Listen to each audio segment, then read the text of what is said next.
नमस्कार मंडळी, स्वागत आहे तुमचं पुन्हा एका नवीन व्हिडिओमध्ये। तर आपण ह्याच्या अगोदरचा व्हिडिओ बनवला होता बांधकाम कामगार जी पेटी जी आहे त्याचं आपण अनबॉक्सिंग केलं होतं, त्या बाबतीत एक व्हिडिओ बनवला होता। तर मला भरपूर कमेंट अशा आल्या की बांधकाम कामगारांचा फॉर्म कसा भरायचा, त्यामध्ये माहिती काय काय भरायची, ह्याची माहिती भरपूर मला विचार केली, व्हॉट्सअपद्वारे वगैरे विचारण्यात आली होती मला। तर आपण त्याची माहिती आज देणार आहे या व्हिडिओमध्ये। तर सगळ्यात पहिल्यांदा आपल्याला सायबर कॅफेमध्ये जाऊन तिथून बांधकाम कामगाराचा फॉर्म जो आहे तो भरायचा आहे। तो कसा भरायचा त्याची डिटेल मी तुम्हाला सांगतो, किंवा तुम्ही ऑनलाईन गुगलवर सर्च करून ऑनलाईन पण भरू शकता। तर पहिलं पेज आहे आपल्याकडे, ते बांधकाम कंत्राटदार जे आहे पेज, त्याची माहिती सगळी येतं। काम केलं आहे त्याचं एक सर्टिफिकेट भेटतं, ते त्यांच्याकडून आपल्याला त्यांच्याकडून घ्यायचं आहे। तर हे ठेकेदाराचे सगळे तपशील आहे याच्यामध्ये।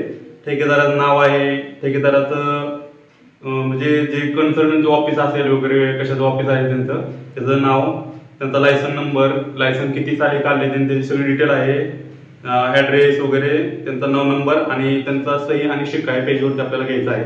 त्यानंतर खाली जी माहिती आहे ती आपली माहिती भरायची। आपण तिथे आपलं नाव वगैरे, नंबर, आपण राहतो किंवा आपले किती दिवस आपण त्यांच्यापाशी काम केलंय त्याची माहिती आपल्याला पूर्णपणे भरायची आहे।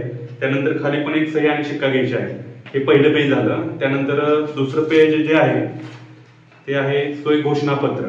सोय घोषणापत्र म्हणजे याच्यामध्ये अशी माहिती दिलेली आहे की हा व्यक्ती आहे, म्हणजे समजा मी आहे, म्हणजे माझं पूर्ण नाव, माझा आधार कार्ड नंबर टाकला आहे आणि आपण काय काम करतो, बांधकाम कामगारांमध्ये आपण कोणत्या प्रकारचं काम करतो, किंवा फरशी बसवणे किंवा आपण बांधकाम म्हणजे वीट उचलणे वगैरे असं काम करतो, ती माहिती भरायची। आणि सोय घोषणापत्र असं लिहिलंय की जर हे चुकीची माहिती असेल तर जे शासनाद्वारे आपल्याला जे काय नियम कायदा असेल त्याच्या संबंधात कायद्यानुसार माझ्यावर खटला करण्यात यावा असं लिहिलेलं आहे याच्यामध्ये, जरी माहिती चुकीची असेल तर।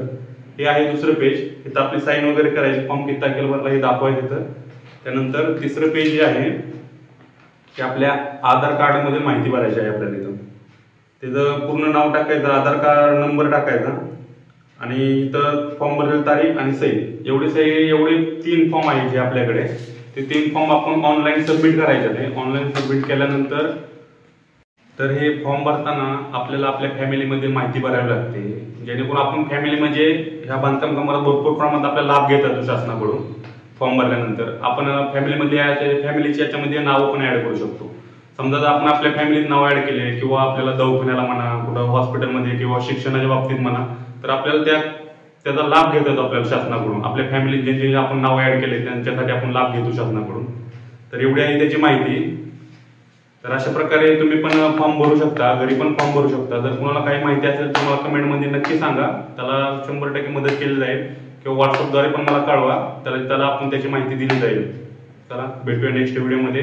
तर चॅनलवर नवीन असेल तर चॅनलला लाईक, शेअर आणि सबस्क्राईब करा। धन्यवाद।